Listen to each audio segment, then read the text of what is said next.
26, 27 CBSE చేంజెస్‌కి సంబంధించి చేసినటువంటి వీడియోలో అనేక రకమైనటువంటి డౌట్స్ రావటం జరిగింది. మీ ప్రశ్నలకు సమాధానాలు చెప్పేటువంటి వీడియో ఇది. సో, ఇందులో ఒకరడిగారు, "from when this 3 language system is going to apply, will this be applicable kids who will write 10th exams in 29, 2030 please clarify."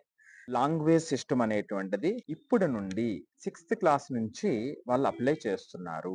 అంటే 20, 30, 31కి వచ్చేటప్పుడు 10th గ్రేడ్ ఏదైతే ఉంటుందో వాళ్ళకి లాంగ్వేజ్ 3 అనేటువంటిది కంపల్సరీ కాబోతుంది. సో, ఇది దీనికి సమాధానం. అలాగే ఇంకొక మెసేజ్‌లో my son is 6th class now 26, 27 second language Telugu, third language French. Is it okay now or third language must be Hindi? Tell me sir, I am confused. ఇక్కడ ఉన్నటువంటి 3 లాంగ్వేజెస్ లో 2 కంపల్సరీ ఇండియన్ లాంగ్వేజెస్ ఉండాలి అనేటువంటిది ఒక ఇంపార్టెంట్ పాయింట్. అట్లాగే foreign లో చదువుతున్నటువంటి CBSE students కి ఒక ఇండియన్ లాంగ్వేజ్ కంపల్సరీ ఉండాలి. సో, ఆ గ్రూప్స్ నుంచి మీరు చూస్ చేసుకోవచ్చు. దీంతో ఇబ్బంది ఏమి ఉండదు.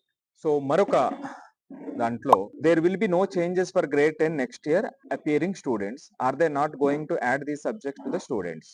ఇది కూడా మంచి క్వశ్చన్. మనం ఆల్రెడీ ఎక్స్క్లూజివ్ 10th కి సంబంధించినటువంటి మార్క్స్ సంబంధించి ఒక వీడియో చేయడం జరిగింది. సో, 10th కి సంబంధించి చాలా ఫ్యూ చేంజెస్ మాత్రమే ఉన్నాయి. ఆ వీడియో చూస్తే మీకు అర్థమవుతుంది.